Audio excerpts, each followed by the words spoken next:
Hey there, everybody. It is Carmen here, and today I wanted to pop in and go over one of our new products that we're going to be carrying ever since we've taken on the Duncan glaze line and Duncan products. It was really difficult to choose which products to keep, but we know that there's nothing comparable in the market to Duncan's Overglazes, so we definitely kept those. And today I'm going to go over some kind of like basic use and instructions in case you're not familiar with Overglazes and you have any questions. Hopefully I can have those answered here in this video. If you have additional questions, as always, feel free to leave them in the comments. So just to begin, I'll go over the different products that we're carrying. We're carrying their metallics line. So we have their bright gold, white gold, and premium gold. So the bright gold and the premium gold, they're both going to be like a glossy gold finish like you can see on the edges of some of these here.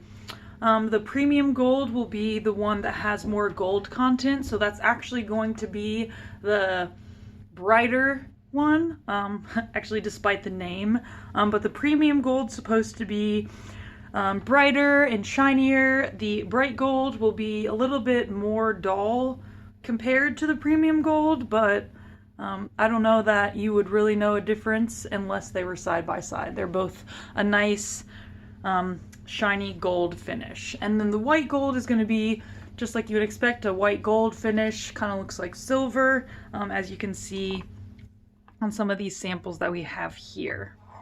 So in addition to the metallics line, we are carrying their luster, which we have mother of pearl. So here are our metallics in these little tiny bottles, and then here is our mother of pearl.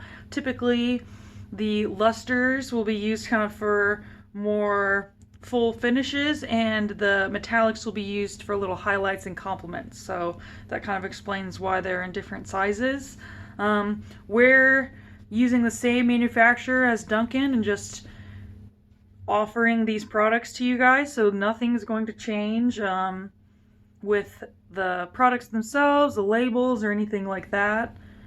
So it'll just be like the normal Duncan products that you're used to, and if you're not used to them, hopefully this kind of inspires you to incorporate these into your practice if it's something that you're interested in. So yeah, we have our mother of pearl, which is in a larger container, which you can kind of see here. I don't know if it shows in the video a little bit, but it's kind of like this iridescent sheen, basically, that you get on the surface. Maybe it would show better here in the video. But so we have the mother of pearl, and then the essence. So the essence doesn't produce any sort of finish or anything like that, but that's what you're going to use to clean your brush out, or maybe fix any hiccups that happen on your piece if you get something in the wrong area, because if you just wipe it away, it will leave a bit of a residue, so you want to make sure to really remove that product entirely. So we've got the 3 metallics, the 1 luster, and then the essence. So going over a couple performance characteristics as far as the metallics line goes. If you apply opaque coverage, which is just like one very evenly applied coat, you'll have kind of it'll look like a real metallic finish. So this really does look like 22 karat gold over here. Or here, you know, it looks like real metal, but this is really just like the metallic in a brushable form and then fired so that it's melting. And keep in mind that the metallic appearance will be determined by the glaze that you're applying it on top of. So all of these are applied on a gloss glaze, so we have this brilliant, bright metallic finish. If we apply it over a matte glaze, the finish will be a little bit more dull, so the gold will kind of look a little bit more brassy. So that's definitely something to keep in mind. You can have some really cool effects knowing that. The metallic overglazes are typically fired over a glaze, but they can also be fired to very vitreous porcelain bisque or stoneware. So keeping in mind you don't want to apply it to necessarily a porous surface. So a matte glaze or vitrified porcelain or stoneware works as well, but it won't produce this really high metallic finish here. And as far as the lusters go, it will be affected the same as what you're putting it over. So a matte finish would produce a more dull finish, and a gloss glaze that you apply over will produce a higher gloss. The luster is a translucent overglaze, whereas the metallics are going to be opaque. So the luster is nice because you can see any decoration underneath it or any colors like that. The overglaze is going to cover that up. So when you're actually using these products, they're going to be a little bit more touchy than using a glaze. So you might want to be sure you clean your work area very well, or have a different area that you are applying these products in. You want it to be clean, dust-free, and most importantly, you need good ventilation.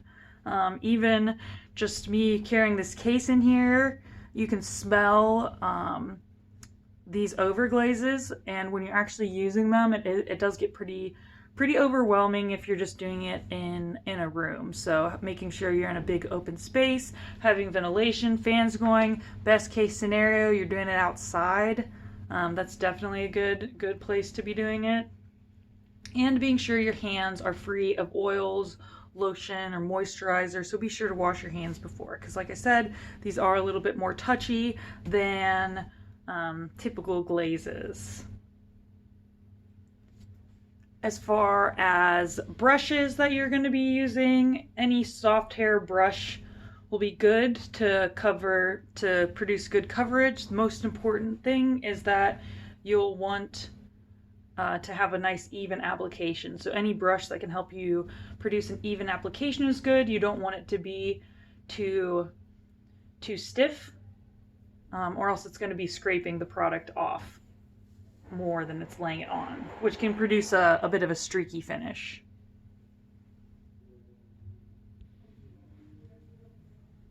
So once you have a brush that you know works with this product, I like to just kind of put a piece of tape on it and assign it to the particular metallic or luster that you're using. Brushes that you're using with overglazes should be cleaned with essence prior to use, wiped with a paper towel, and allowed to dry. So this ensures that the brush is nice and clean and ready for use. And then when you're done using the overglaze, you clean with the essence again. You can just clean directly in this bottle, or if you and you can assign an essence to each color, or just create a different container. Whatever works best for you. As far as Overglaze application goes, you can apply it over any glaze, like I said, matte or glossy. You don't need to stir or shake the overglaze. And for use with the metallics, you place a small amount in the overglaze on a palette and just try and apply one nice and smooth coat. The premium gold tint should be red, the bright gold tint should be brown, and the white gold tint should be green. So a nice even application. You don't want to allow the metallics to pool in any area. Make sure they're brushed out very smoothly. If you apply it too thick and it starts to pool, it almost just like flakes off. So you do want to apply a really thin layer.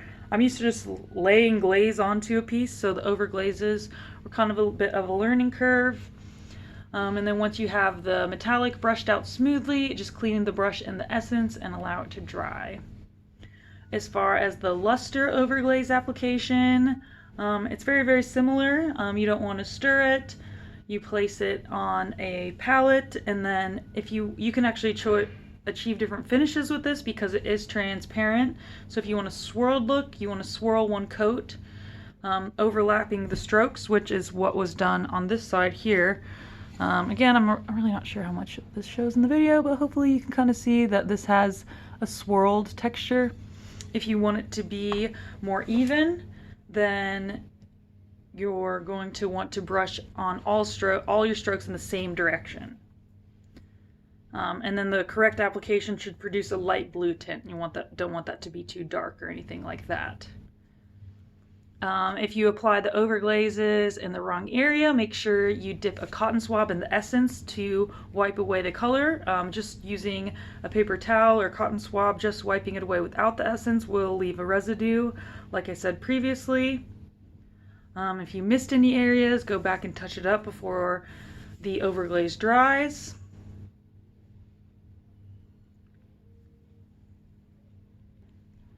As far as firing goes, the overglaze should dry in about an hour, or sometimes more than that depending on how much you're using. But they can be fired while they're still wet. The kiln needs to be clean and well ventilated, so make sure that there's lots of airflow. You might want to leave the studio when it's happening. It does produce quite an odor. So if you're sensitive to smells, it could definitely give you a little bit of a headache. The overglazes should be fired to anywhere from 018 to 020.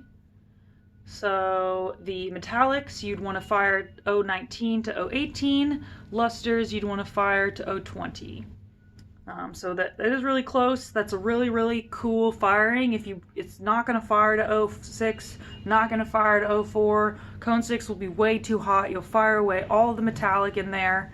So make sure you fire that to the correct temperature. It should say on the bottle. And then if you're using metallics and lusters on the same piece, it's best to apply the metallic first, fire to cone 019 or 018, and then apply the luster and do a second firing to cone 020.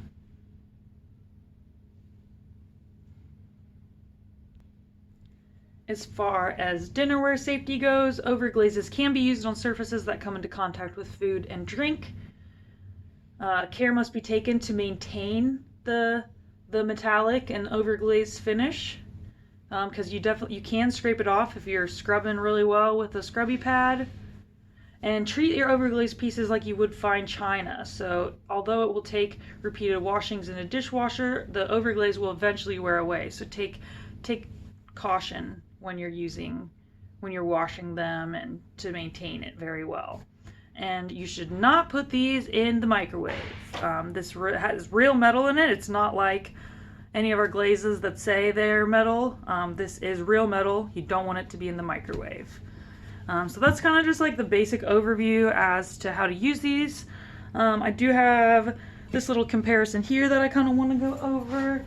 And then I can just I guess I did showcase all of these samples. So these two things I did kind of want to show you because I think it's cool to have a comparison of the glaze and an acrylic application. So this I thought was a pretty creative application. So here you just have, you applied all of your glaze, you put your metallic on, and this actually has a luster over the metallic. So this was many firings. It looks gorgeous. This is one of our toppers for our truck. It kind of just goes in this here.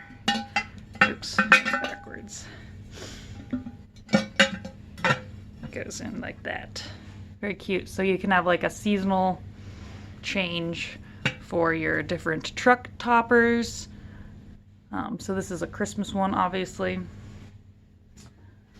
But then, outside of just like a typical glaze application, if you want to use this with acrylics, it's super cool. So you can, what I would do here is apply a glaze in the areas that you want the luster, do your glaze firing, apply your luster, apply your metallic or overglaze, and do your overglaze firing, and then after that you would go and paint it. So you can have this lovely contrast of these nice metallic components with that smooth acrylic finish.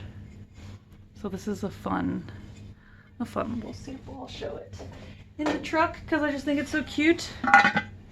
With the glitter and everything, it really matches that luster.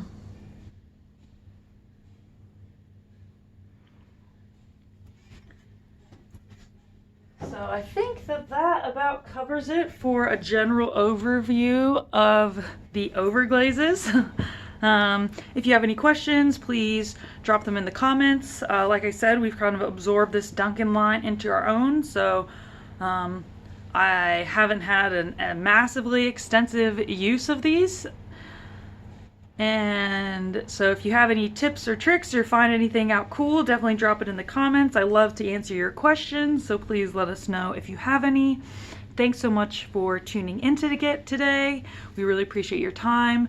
Please utilize our website as a resource. We'll have all of this information available on our website. You can see the Duncan safety sheets and everything like that. So if you have questions, definitely check it out on our website, or always feel free to drop it in the comments. So thanks so much for tuning in today, guys.